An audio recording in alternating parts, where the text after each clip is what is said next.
Hello guys, this is Jerry speaking.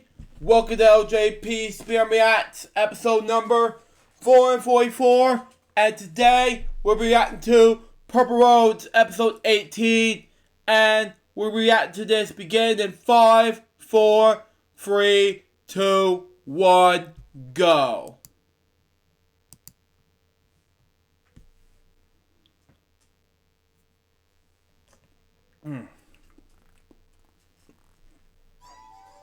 Okay. I'm Carrie Stinson, and my journey through life has been quite an adventure. For over 20 years, I played Barney the Dinosaur on tour, and 7 seasons of the hugely popular TV show, Barney and Friends.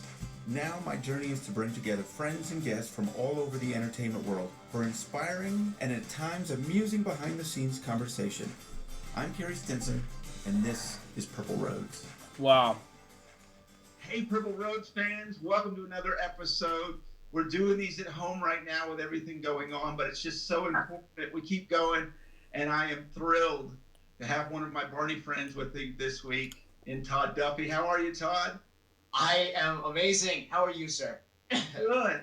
Boy, it's been a long time, but I can't stop smiling seeing you. It's just so great. Wow. It's like time doesn't matter anymore. You look exactly the same. Wow. Too, and I love the fact, I always tell people that we're such a Barney family, and we just loved each other so much, and it really is. It's like I saw you the other day, seeing you on that set with Scooter. Oh my gosh, Scooter P. McNutty. Wow. Yes. So we have lots of Barney fans that watch this show and love this show, and so I definitely want to get into a little bit of the behind the scenes on all that and what it was like working on Barney, but I want to start with how you got into the business. Wow. Okay. I was a short kid, and my mom was worried that I just wasn't going to do well in sports in Texas, because sports it's definitely something that people who are good at it do really good at it, and you just keep going in sports in Texas. And she looked at me, and the coaches looked at me, and they said, "You're not going to make it in sports, so we're going to have to find something else for you to do at the end of the day." Wow. And she threw me into a dance class, of all things. She said, "I just need to keep you active." So it turns out that at the end of every year, they held a recital for the parents to see, where their money was going. Right. And we all came out in our ballet suits and the leggings and the whole thing, and we did a show for the parents, and I just fell in love with the stage. Wow, you did all that as well for the ballet dances? Cool enough. Continue on. First off, I was the only boy in the class, so I got all of that attention. But it was just a lot of fun being up there on the stage with all those ladies. And I did that for about 3 years, and finally my teacher took my mom to the side one day, and she said, "Get him into some theater classes. Let's see if he's got what it takes." And by the 5th grade, I was doing award-winning work on the Alley Theater down in Houston, Texas. Yes, I'm very aware of that theater. Wow. So I will say it's been a lifelong job in progress, but I don't know that you could call it a career, because there are so many large gaps in between the amazing jobs I've done. Well, but that's a common thing in this industry. Sure. So when you got into, what did you do? What acting did you do before Barney? Once you became professional? Right. I started with a kids theater group in Houston, and then moved over to the Alley Theater, and then we moved from Houston up to Dallas, and my mom found the Arts Magnet High School in downtown Dallas, and that was just a great place for any kid who wanted to dabble in the arts at that point in their lives, and I ate it up. I was more a techie when it came to stage work than I was an actor. Unfortunately, I didn't really use all of the opportunity they were giving us. But from there, during high school, during junior high, I did a couple of movies of the week. There was the Pan Am flight crash at DFW in the late '80s, and they did a movie of the week about that with Angie Dickinson. So I got a chance to work with her. David Hasselhoff was a part of that, so I got to work with the Knight Rider. And so I had a pretty good resume through all the way through high school. But I went off to college at University of Houston, and I spent a couple of years there just not acting. I figured, you know what, I'm going to get through college. I'm going to give it the college effort, as they say, or try. And about 2 years through it, the pangs started hitting, and so I moved back up to Dallas and enrolled at University of Texas at Arlington, and got an agent, and just started booking left and right. Who was that? Yvette Stone. Yeah. Oh yeah. She's since passed away, but she was a force to be reckoned with. I still to this day say she was the best agent I've ever had in my career. Wow. And she was right out there next to the Barney set. Yeah. And she got me on Walker Texas Ranger. She got me into a bunch of commercial work. And then one day I'm sitting around at college, and I get a call, and she says, "Hey, I got an audition. Have you ever done any puppeteering?" And I said, "None. I mean, I can put a sock on my hand and make a voice." And she said, "Well, do that. Come on down. They want to see you do that." So I walked into a room, and I was paired up with a large, older voiceover actor named Bryce. And the Bryce Armstrong, which I talked about on Friday's Logistics 205 episode number. I can't remember what episode I'm on, but back then. But anyway, let's continue on. He was left-handed. I was right-handed. Wow. He was already getting down underneath the card table that they had at in the audition room, and I looked down and realized there wasn't enough room for both of us, and I think there was some humorous little ad-libs back and forth between us about squirrel nuts and bird seed, and just not enough room down there for both of us. And I think we were told afterwards, the producers in the room at that point had decided they wanted to have us for the roles before we even got into the lines. So we were both. I mean, he was an amazing actor. And this is talking about Bryce Armstrong. Exactly. He's recently passed away, I heard. Wow. What a shame. What an amazing, talented man he was. His voiceover legacy it's amazing what he did. And the fact that he did a small Southern Belle bird for Barney and Friends, every day getting a chance to work with him and that crew, it was that I would have done that for free, because that crew and that cast, they were just the nicest, warmest, most inviting group of people you could ever work with. Do you remember who you auditioned for? I don't remember the name of the casting director, unfortunately. I know she was your regular casting director, though. And then, was Dennis DeShazer there, or? Yeah, Dennis was there. I think all the big producers were in there. Kathy Parker and Cheryl Leach and. It was, but they were a fun bunch of people to work with as well. And I think as soon as we started cutting up and making jokes, they realized that's the energy we want on the stage. We'll fix everything else about him. But Bryce hadn't had any experience doing this either, and so they had to send us to a Jim Henson puppet school, really, to teach us how to work these puppets. And he and I had the hardest time because everybody does this, and unfortunately what happens is when you do it towards the camera, the eyes go away because the eyes are here, and if the head keeps going up, you miss it. So what you have to learn how to do is keep the hand straight and the mouth goes down. And I tell you, we did that for about 2 weeks, and we had rock solid arms. Both he and I should have been Olympic heavyweight lifters because the muscles that it takes to work those wonderful characters, it really takes a toll on the body. Wow. So what did you learn in Jim? I mean, how wonderful is that? What did you learn in Jim Henson's puppeteer class? They brought this gentleman in. He ran everything from the basics to the most advanced stuff. We were lucky. Our puppets only had one arm that played off the body, but many puppets, like say Cookie Monster, actually take hands, like human hands inside, and so we didn't have to deal with that. Ours was just one hand up into the puppet, and then you got to work with the stick that ran the other arm.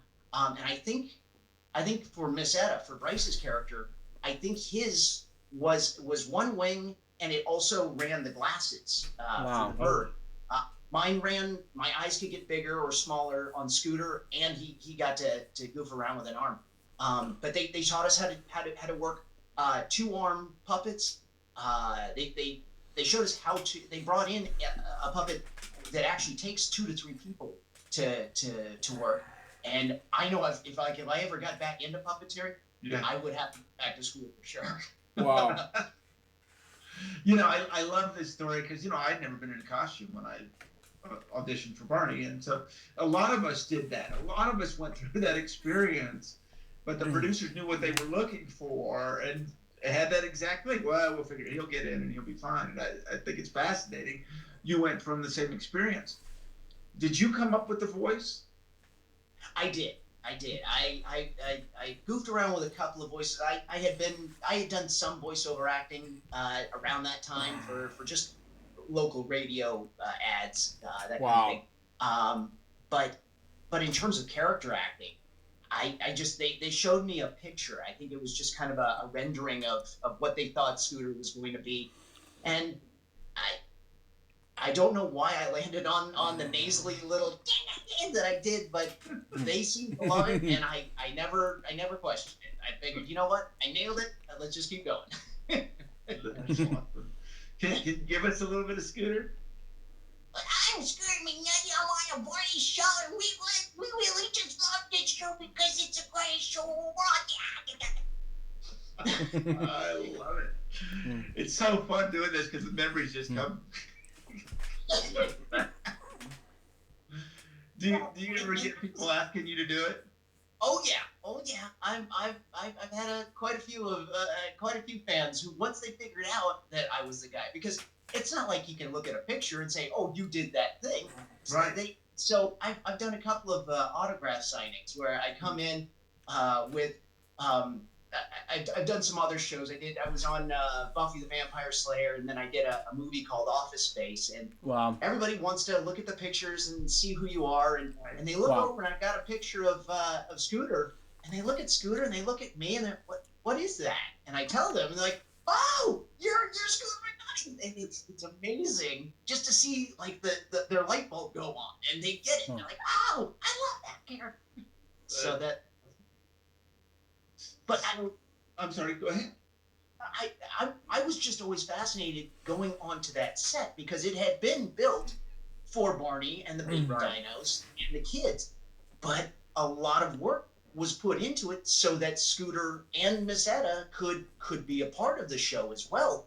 And they hit us in every little nook and cranny on that set that they possibly could. And that was Bob LaValle that did that set. Yeah.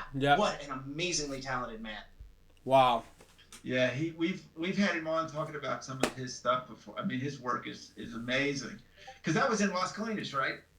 It was. Yeah. I think we had the main stage there, and then when they needed it, there was the second stage next door to it.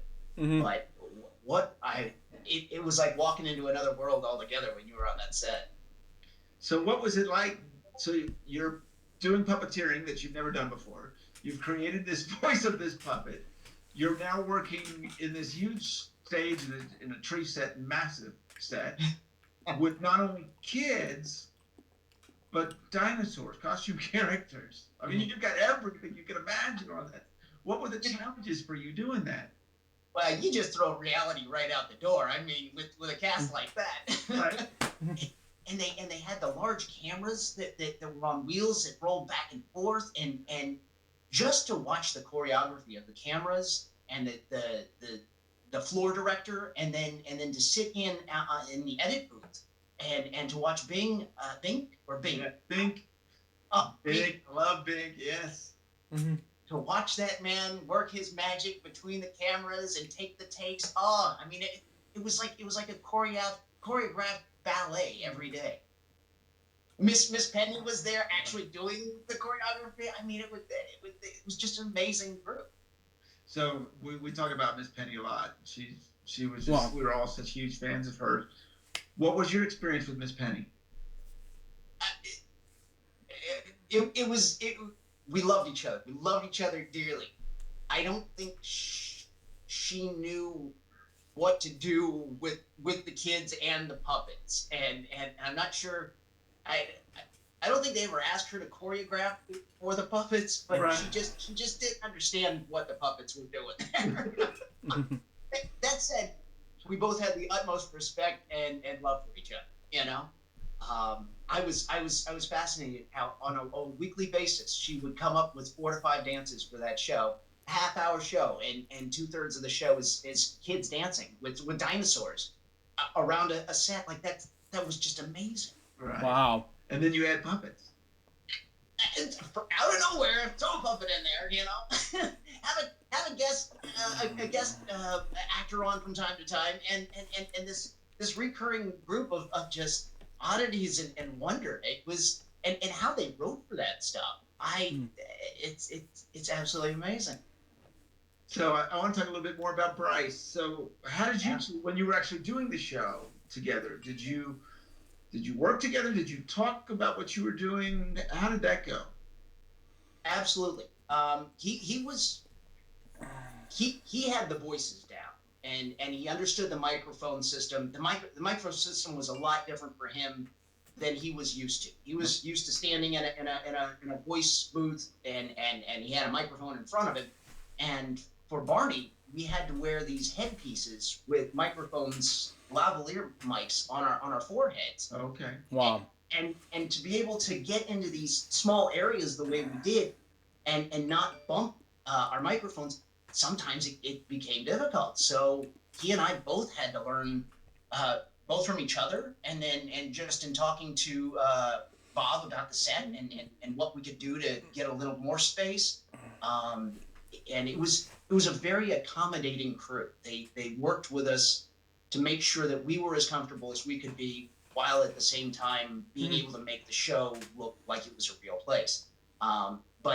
But I would say for us, it was just our understanding for both Bryce and I.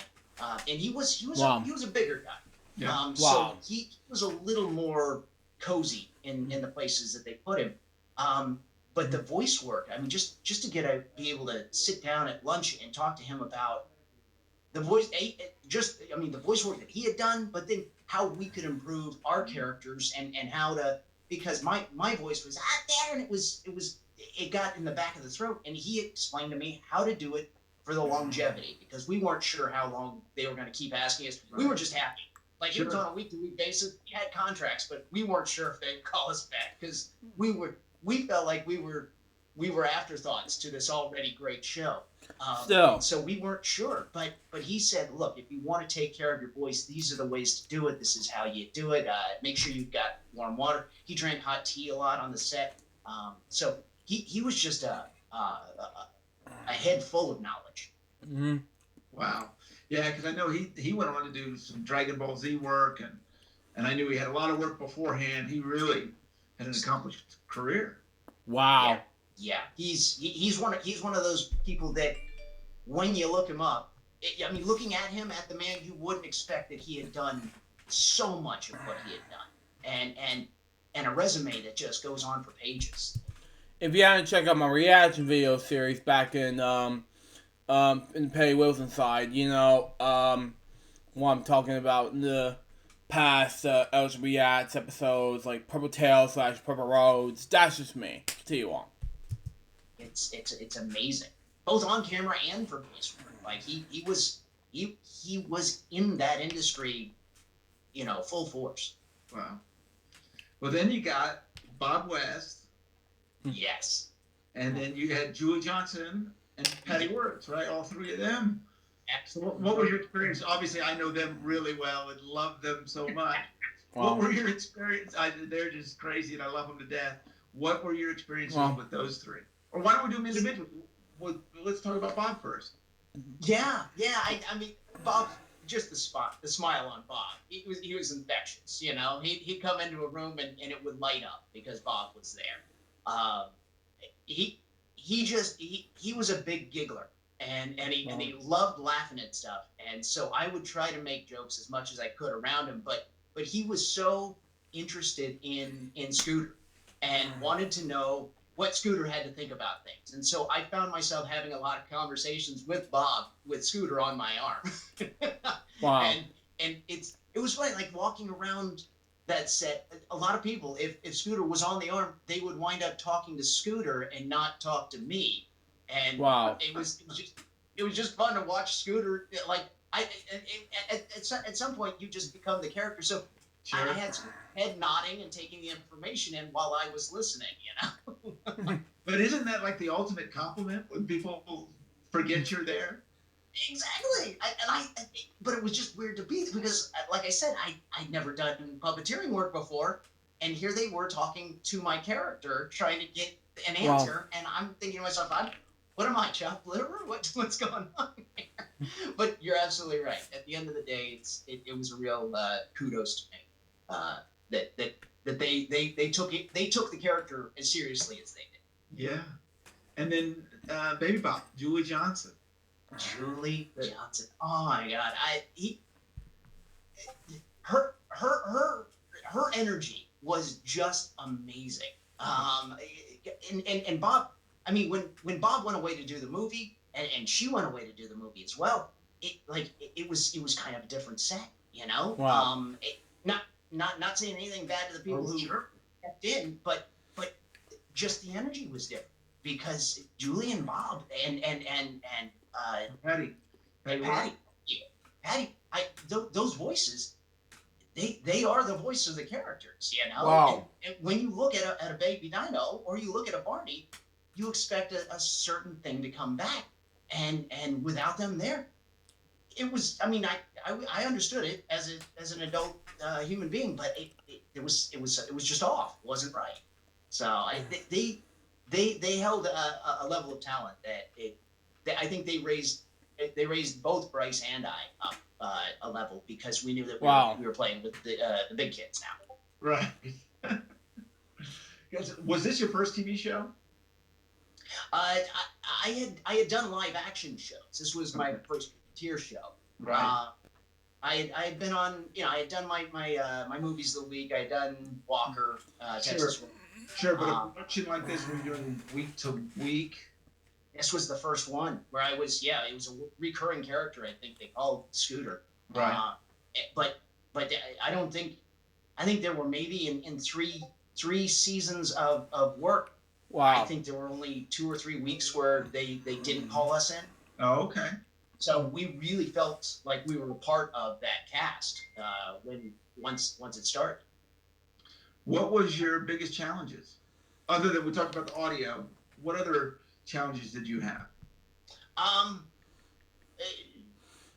Professionally and academically, I was still in college, trying to get my degree at UT Arlington. So I really had to, schmooze the faculty there to make sure they understood. And at the end of it, I think it was more of an emeritus type graduation for me. It was, he got it. He was here. He paid the money. He's already professional. So we're going to go ahead and just put him out in the world. Good luck. Wow. But at that point, I had also done a movie called Office Space while I was doing... I definitely want to talk about that, because anytime I talk about you and mention you and Office Space comes up, people are like, oh my God. Well, and that, I mean, again, it was just one of those things where, my wonderful agent, Yvette Stone, called up and she said, hey, so I know you got the television show Barney, and I know you're at school, but could you do a movie? And I said, I don't think so. Like, you know how tight this schedule is. You know Barney needs me here. And she says, yeah. I'll talk to him. This is just a fun thing. Go down to Austin, audition for it. We'll see. And I went down because she knew I had just quit a job at Bennigan's. And so I had the costume, and I was the character every time I went to work. So I went down there and just made a fool of myself. They loved it, and driving back, she paged me. This is back when we all had pagers. Yeah, oh yeah. I had one. She paged me, and I went to a payphone, and I called up to Dallas from Waco or to wherever I was, and she said, "You booked the thing," and I said, "Please get him on the phone with Barney. Please tell that wonderful dinosaur that there's another thing going on and make it work." And it turned out that the production crew on Barney found a way to make it all work. Like it was just the best of all worlds for me, and I hope it was for the Barney crew as well. Because I don't think I missed more than 3 days, but it allowed me to go do that movie. And now when I say I was in Office Space, everybody knows Office Space. And then I say, but I was also on Barney, and they're like, whoa, what? Like it's another world of awesome altogether for a lot of people. So there's always one, but it's so nice to have the other as well. Sure. Wow. So I'm curious, when did you realize? We'll talk about both of them. Yeah, okay. So we'll talk about, when did you realize how big Barney was? I mean, did you know going in, or how big that show was? I did. I'll be honest with you. I was a college student, and we used to make jokes about Barney. You know, "Oh, I love you." That was because if you weren't a part of the world, and I was too old, and my sister was too old to actually get it. So I didn't, and we were too young to know people who had kids who were watching it. So it was just this strange time where if you knew about Barney, you were in it. Like you hook, line, and sinker. You were with that show. I just hadn't known about it yet, and I think it took me. I mean, obviously that first day on the set, you know, the eyes just are trying to take it all in, and so that first season, it took me some time to settle in and to figure out what Barney actually was. But after that first season, my first season, which I think was season 11, I think I was 11 through 13. Wow. But after that, my first season, talking to people about, you know, when I would go to family reunions, or I'd meet with friends, and they'd say, "Oh yeah, this is my friend. He does Barney." People were coming out of the woodwork telling me, "Barney, oh my gosh, can you and do you know and do you have pictures? Can you sign a thing?" And I just it was like being a celebrity. Only, as you know, I'm the guy running the celebrity. Right. Wow. Scooter was the star, and I was just there to put a voice and some movement to it. So When did you realize how impactful it was for kids? and that's I mean, I saw the look in parents' faces, but it wasn't until much later. And I would say I ended Barney, I think, in about that was, for me, I think that was 96 to about 99, or 98, 99, something like that. Yeah, because they flew. I had moved out here, and then they flew me back for a couple of shows. But it was probably, again, another 10 years after that, where I started meeting the kids who remembered my character, and they would meet me and say, "Oh my gosh!" And then when Scooter and Miss Etta were doing the thing, and then the mailman came by, and they actually remembered it, and just to see the positive impact that show had on people, and their hearts just opened up, and they wanted to talk about it. It was you didn't have to force the conversation. They wanted to share with you what that show meant to them when they were kids, and how it raised so many of them. It's a really humbling experience. Oh, absolutely. When I started, I was 23. I had no idea the responsibility you had to have, because that purple dinosaur was real, and you obviously experienced it with Scooter McNutty. That Scooter was real. Wow. He was, but to them it was goofy. It wasn't goofy. Like for them, it went beyond. This is just a crazy talking dinosaur. Yeah. This guy raised them. This guy meant something to him. He sent a message that was positive and impactful, and and it laid into the groundwork of who these kids were going to be as adults. And these are some of the kindest, nicest people I've ever met. So. Yeah, it's really amazing. I get letters of, I learned about love through Barney, all these things, and it's kind of amazing how impactful what we were doing, because we were obviously having fun, but we did understand it. It's one of the reasons I love to have this show, is to show people that we cared about it as much. It wasn't just about a paycheck. It was out of love.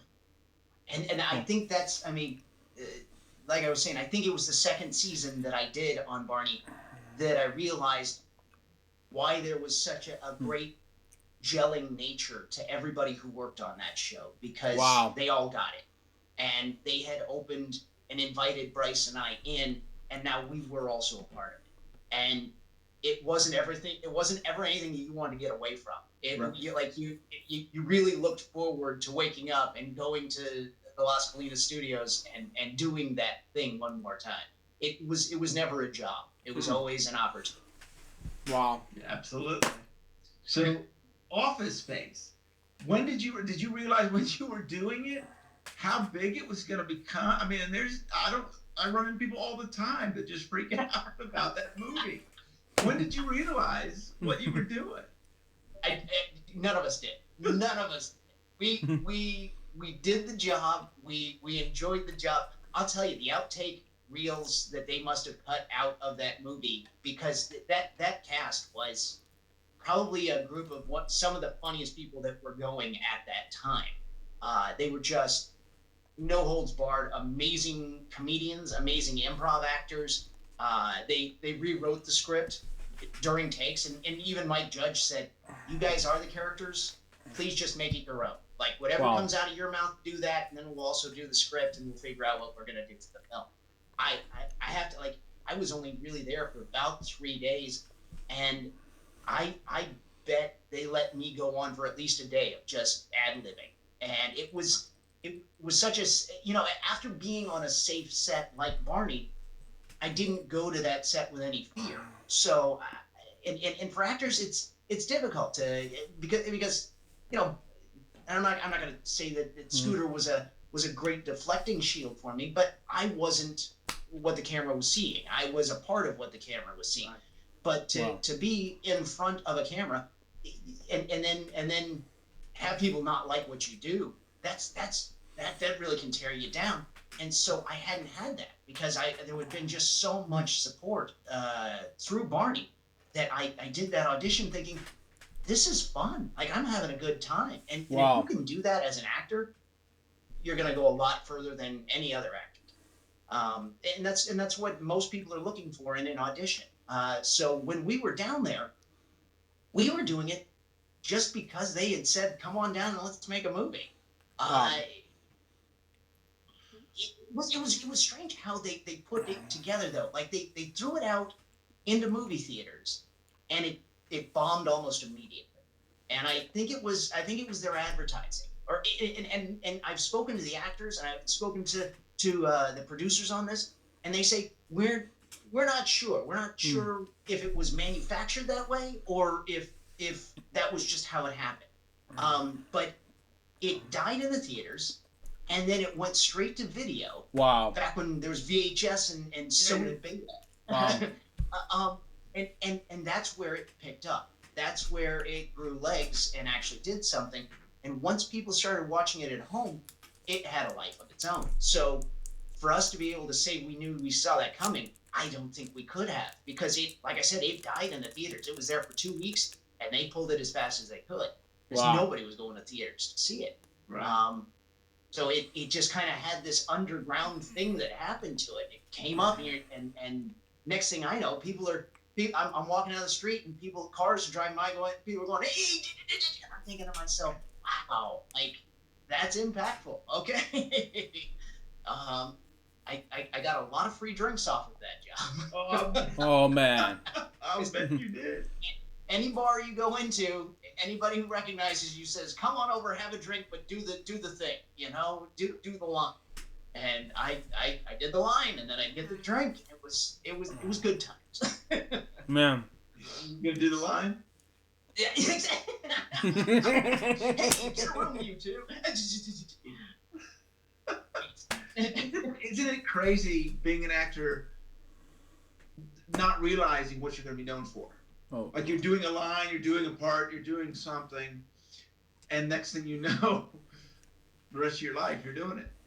Exactly, and you know, and that's a part of the kind of the shock of both Barney and this is it they both have lives of their own. Even after the fact, people are still watching Barney. You know, kids who had been raised on Barney are raising their kids on Barney. It just keeps happening. Office Space plays, I think, at least 3 times a weekend on Comedy Central. So Wow. There's still a fan base out there, and I love that. I love that so much. Yeah, it's just so interesting. I mean, you know, for Barney, I was doing it before there was a TV show. I had no idea. I just thought it was it was a fun job.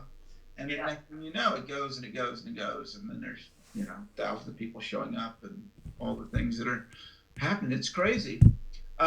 So I just want to ask you some questions from your Barney days. Okay, let's do it. So talk about some of the directors. These are all people that I love so much, so it's so much fun to hear different perspective. Absolutely. You know, I wish I had a crew sheet here because I think I worked with So Jim Alley? There was Jim, yeah. Ben Vaughn? Ben Vaughn, absolutely. And well, man, but each guy, and here's what's so great is Barney was Barney, and these directors brought their own touch to it. Yes. But it was still Barney, and so it still, like, it always felt like it was a Barney and Friends show, regardless of who was directing. And they were all so kind. They were all so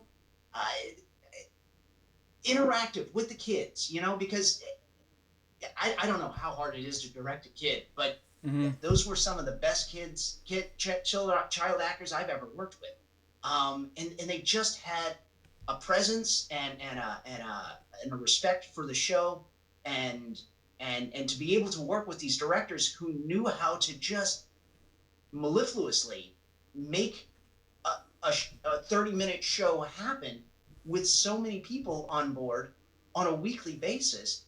I wish I knew more about the director's job when it came to Barney, because the magic they made that was happening in offices across the parking lot from there, through script meetings and storyboard meetings and all of these things that were going on, and then they came over and just applied everything that they had pre-made, and it all came together.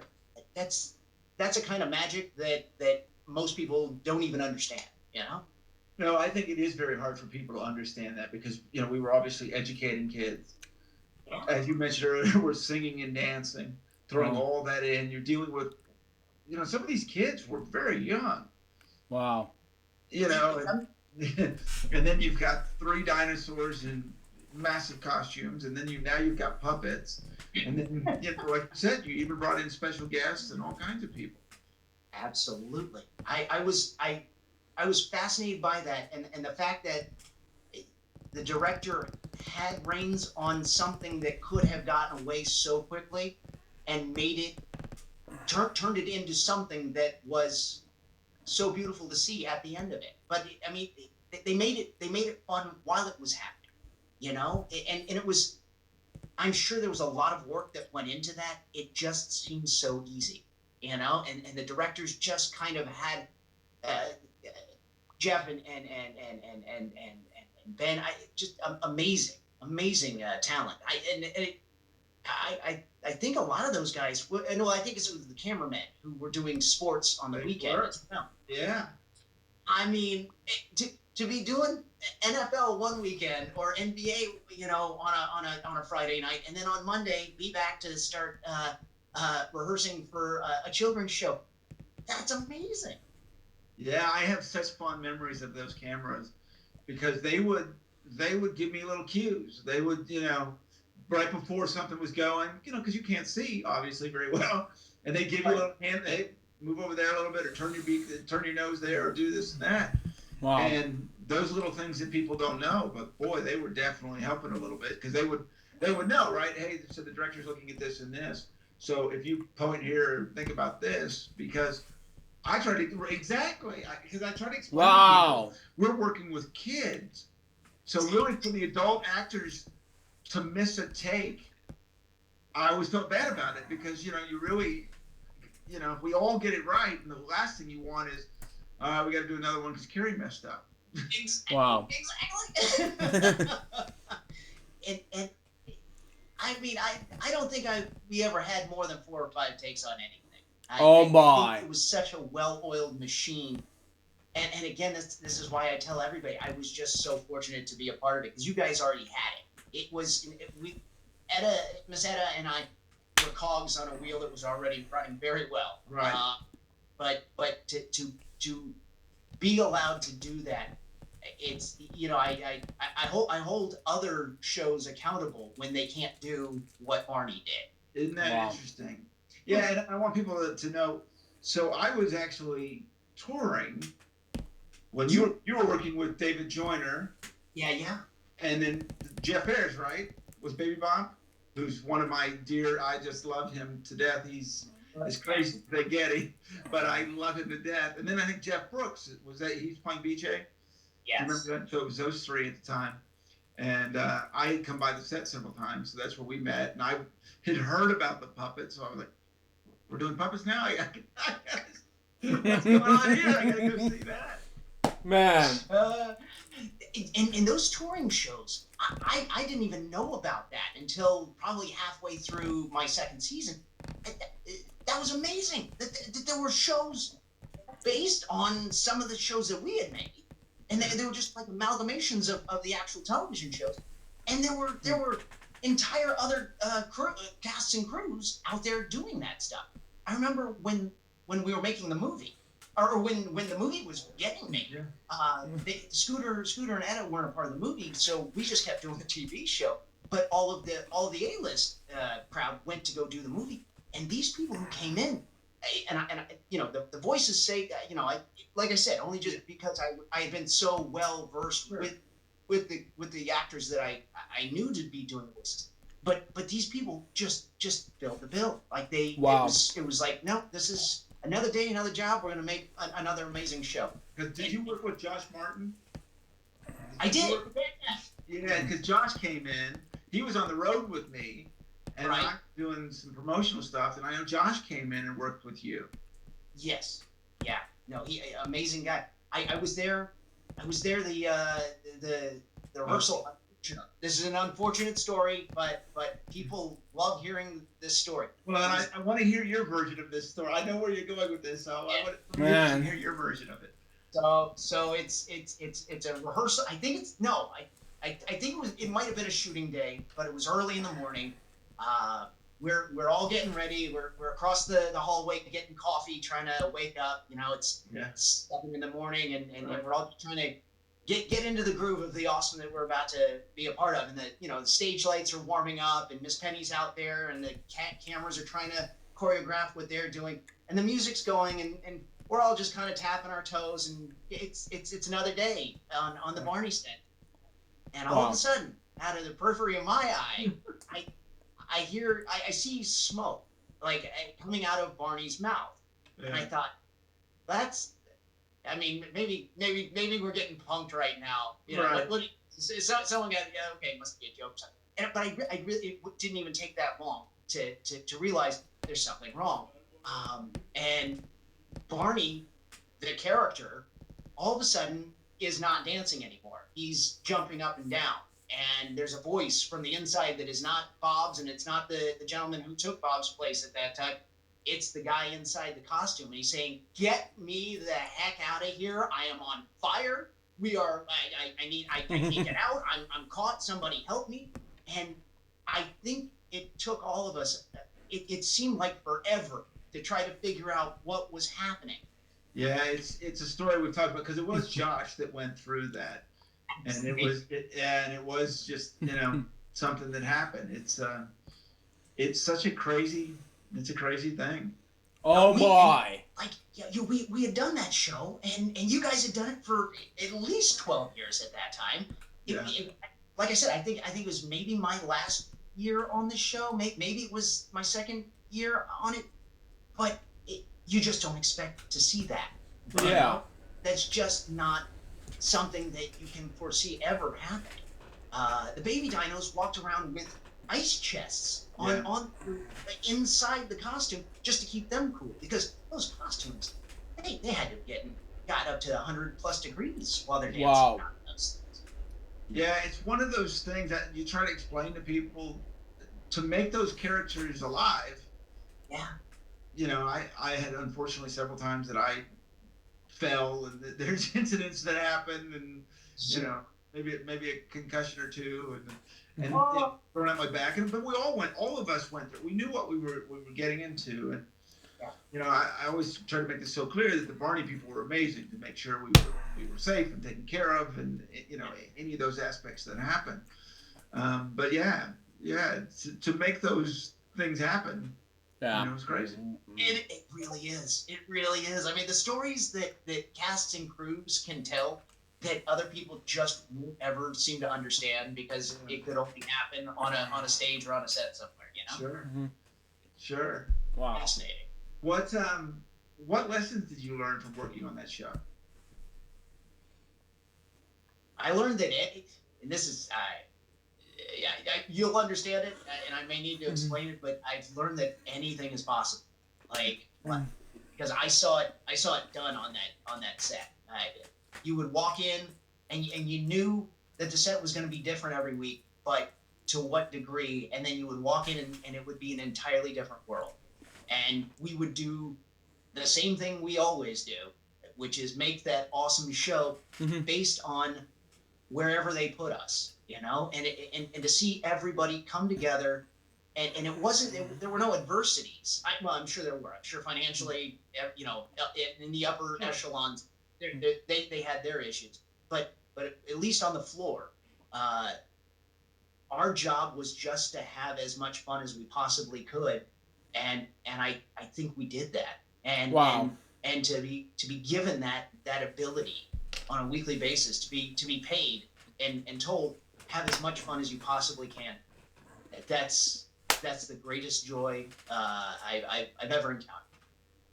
It's so funny. When I was doing it, I got to jump in a pool, I got to roller skate, I got to jump rope, and I loved it. I love the challenges that the writers and the producers and the directors would come to you.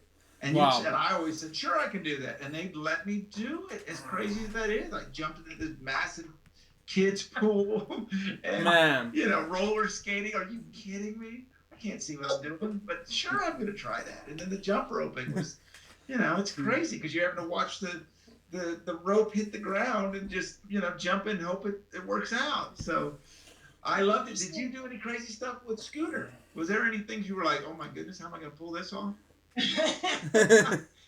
I am sure there were.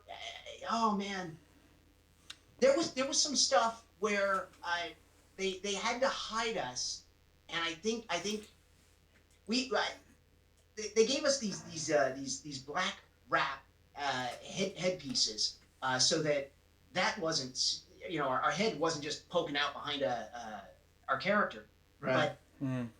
But there were times where, you know, you'd have to move away from the character and try to be as far out, and camera, for one reason or another, just couldn't get the angle and not have you in the shot.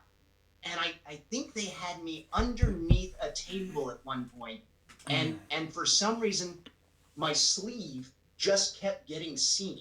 And it's like, you can hide the rest of the person, but there is an arm inside the character. So what do you do when that gets seen? And I think they wound up giving me a black arm band, and maybe someone edited it out, or maybe they just cut away to something else. I don't know. But I don't know either. It was always a challenge to try to figure out how to work around moving kids, giant dinosaurs, you know, all over the place. Even the baby dinos were pretty big once they got in their costume. And so and those poor baby dinos, I love them. They couldn't see very well in those costumes, and so they'd constantly run into things. And it was, I'm sure there was an outtake reel somewhere of Over the Rainbow. Yeah, there are. We had some, and yes, if a lot of us falling down is what those outtake reels were, is what those are. I hope you were padded well enough in there. I don't know. Yeah, pretty padded. There was a few times. A few times where I was like, yeah, I probably shouldn't do that again. But what I think was, and I love talking about this because people don't understand that they were little people, and that Baby Bop was a man. You know, a lot of people are shocked by that because he was so good at playing a little girl.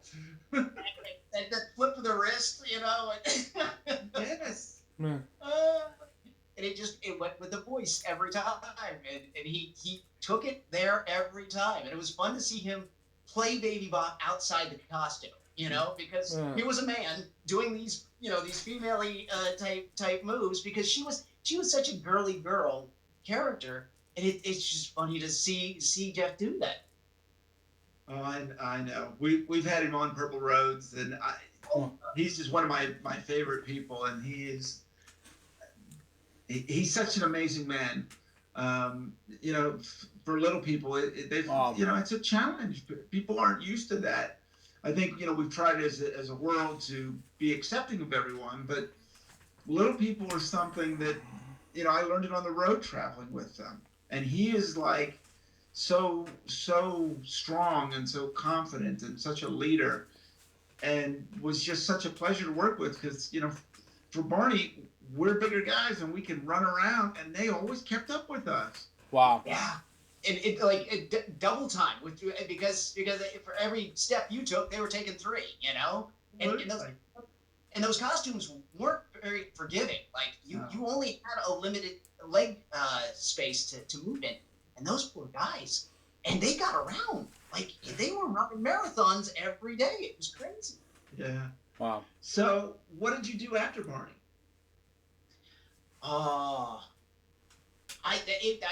There was a long time where because I was just so used to the regular work, and after Office Space hit, and I was off my contract with Barney because they'd only signed us for 3 seasons. I went into my agent's office in Las Colinas, and she sat me down. She says, "Todd, I'll be honest with you. If you want to keep acting at this level, you're probably going to have to go out to Los Angeles." And I thought, I mean, are you sure we can't just keep running the way we're? I mean, this has really been working for us for about 4 years. How about if we just talk to the Barney people? She says, I think they're going to go in different directions, and you're just not going to be invited back. But I wanted to let you know. They wanted to let you know. Good luck and Godspeed. And so I packed up my car and I came out to Los Angeles, and I've been here for 22 years. Wow. Wow. And this is a hard town. I don't know that there is as much work in Texas as there had been at you know, when we were all in our prime. Sure. But I can tell you out here, it's nonstop. And when it comes to acting, unfortunately, due to you know, online streaming television shows and movies that you can see only online, there's just, because there's so much more work, there's more the financial part of the whole thing. They just want to pay less because they figure we'll make up for it by doing more work. The problem with that is those of us that aren't doing regular, you know, series regular jobs or recurring jobs, we have to go back to the line and try to find more work. And I have friends who 8-9 years ago could do 4 or 5 commercials a year, and they were set, and that was fine. And now they're having to do 12 commercials for the same amount of money. And they're you know, the commercials are getting bought out. There isn't a term limit on them, and the rights and the royalties are different. The residuals are different. So the industry has changed. And for performers, it's not for the best, unfortunately. I noticed that about 2 years ago, and a friend of mine who does locations said, "Hey, I got a gig over here. Do you want to help me? It ain't rocket science." So I went and helped her, and it was really fun just to be on a set and to be able to take part in something, even if it was outside the parameters of the actual production itself. It was nice to be able to look in and see what all it took to make a production happen, because when you're on the stage with Barney, you see everybody who's involved. There's the office across the lot, but on the stage, that's what it takes to make a show. Yeah. And you can look around, you can say, oh, these people, okay, this is great. But when you're on some location and it's somebody's house, and we hear some background noise. Continue on. and you have to have 8 5-ton trucks parked somewhere, and you have to have 300 extras come in, and you need parking for them. It's interesting to see how those dynamics move around. So this is giving me an opportunity to breathe and just kind of reconsider where I want to go as an actor.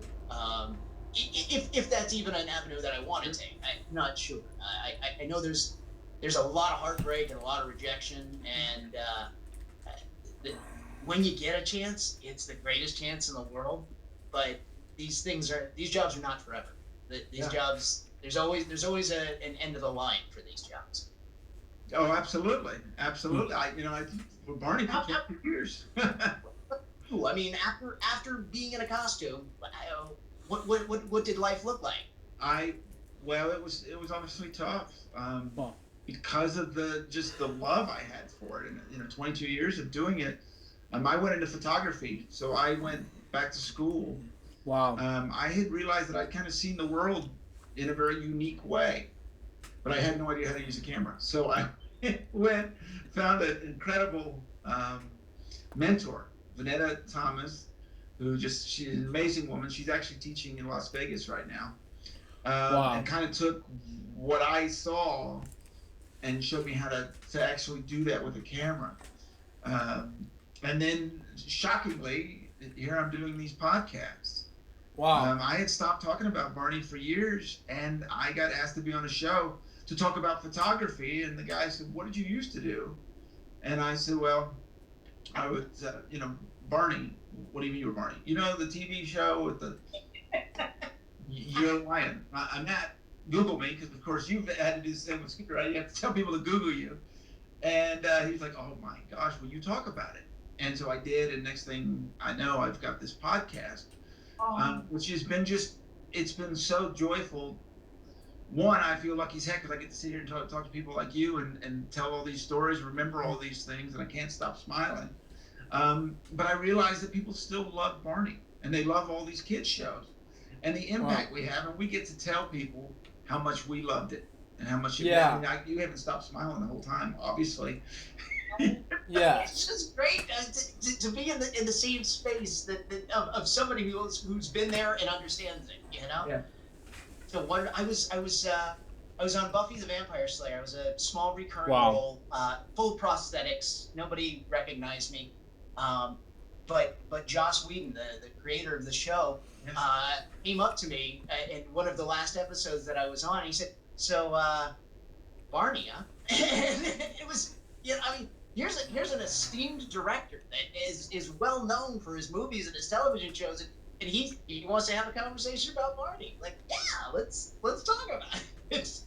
Wow. Isn't that fascinating? I had that opportunity several times as well to meet some celebrities, and they want to talk about Barney.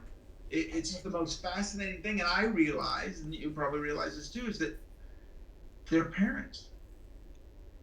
People see them as celebrities, but they're parents, and they saw how the effect that wonderful purple dinosaur had with their children. Wow. And that's what when I tell people, like, because they get so starstruck about Barney, and I don't want to take that away from them, but at the same time I want them to know we're all people. Like, at the end of the day, we all take a shower. We all get our clothes washed. We all tie our shoes. it's like celebrity doesn't make you not human. Right.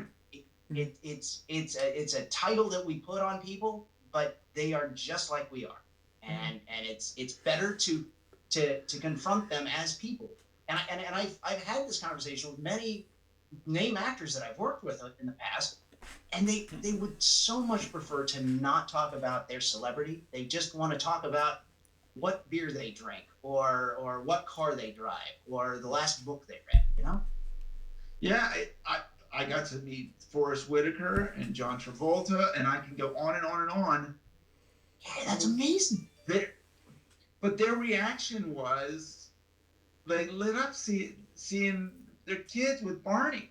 Wow. And it was so powerful for me to see them, and I just saw them as parents. Because they obviously love their children so much, and they got it. They got what was happening. And it just changed my whole view of all of that. I love that. That's the impact that we have. When are we getting this band back together, man? Let's make this show. I think we should. Everyone talks about it. I get a lot of it. When is Barney going to come back? And who knows? It's I don't know if you know this, but I actually got to get back in the suit back in May of last year for a special event. I hadn't done it in 8 years. And I jumped at the chance, and my mom and my girlfriend were like, "You think that's a good idea?" And I'm like, "Well, I don't know, but I'm doing it. I got to do it. For my soul, I've got to do it." And seeing the reaction, this was up in Connecticut, and seeing the reaction once again, every crew member, every person had to come to me and say, "My child or my granddaughter or my grandbaby," and they just love him more than they ever did. And it just shows how special that purple dinosaur is. It just warms the heart. I'm good friends with Sandra Payne. She was a writer on the show, and she lives out in Burbank here, and we get together from time to time and have coffee. And I'll tell her about shows that I'm writing. She'll tell me about things that she's doing. She's constantly creating new shows. I don't know where her genius and creativity come from. She's just a fountain of new ideas that she can put down into an entire 12 episode series in no time at all. I'm fascinated at how she does what she does. But inevitably, we will talk about the good old days, and I'll tell her about some show that I wrote based on a thing, and I want to put puppets into it. She's like, don't just let Barney be Barney. Don't mess with Barney. I thought exactly. Isn't that? It's funny. I've told people I used to do those sing-alongs where Barney would be on stage by himself, no set, just lights, 16,000 people, and they're all just doing every song, every movement. How think about that today. All the Lady Gaga, they're gonna have lights and sets and dancers, and Barney didn't need any of that. And what they created, is just incredible. It's again, like we've been saying, that it passes generations. I think we're into the third generation of kids who are understanding the beauty of what that show means. Yeah. Wow. Todd, I cannot thank you enough. It was so great to talk to you. It's what I love, because it's like I talked to you yesterday. But the reminiscing, it brings it all together. It reminds us that it was that important, and that we can still share that. I value that so much. Yeah, I do too, and I love that I learned something new, because I had no idea you'd ever done puppeteering before until I love it. And get the Henson group on your show sometime and let them tell you what it took, because I'm sure they were shaking their heads at least three days out of the 2 weeks it took for them to get us up to speed, just saying these two guys are never going to get this right. I love it. We've actually had a couple of puppeteers on Purple Roads. Victor Yared, who was he's done a lot of work with Jim Henson, and hearing them, hearing their how difficult it is. So it gives me even more love for what you did, because you had no idea what you were doing. I literally came into the audition with a sock, a tube sock with lines on it. And I had 2 little Post-it note eyes on top, and somehow I got to be one of the greatest squirrel puppets ever known to man. So man, that's awesome. I'm not worthy. Well, thank you so much, Todd. Thank you, Eric. It's been great. Thank you, and thank you for my Purple Roads fans. We'll see you next week. Remember to keep your eyes, ears, and your heart open, and you'll find your Purple Road. See you next week. Thank you, Todd. So that was Purple Roads, episode 18. Todd Duffey, McNutty. What do I think about this episode? It was amazing. So far, this episode went to be a success. Anyways, guys, that was episode of LJPCBM, episode number 444. Hope you enjoy it. Stay tuned for the next one, which is going to be a play-along series that Jason requested me to do. But first, it's going to be play-along Barney's Great Adventure, the 100 play-along one. I am going to be originally going to be doing some play-alongs first, but those play-alongs have to wait until further notice. Till next time, so Jefferson, goodbye, peace out, baby. Get more videos, guys, very soon. Till then, Jefferson out. See ya.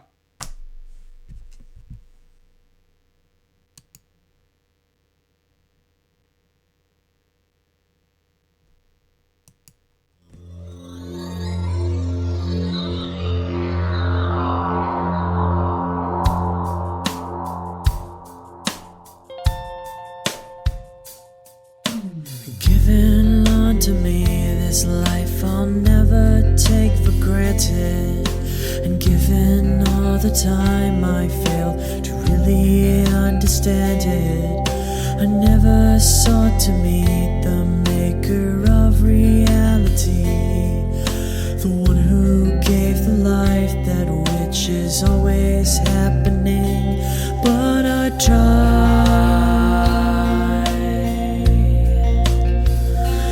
all the time.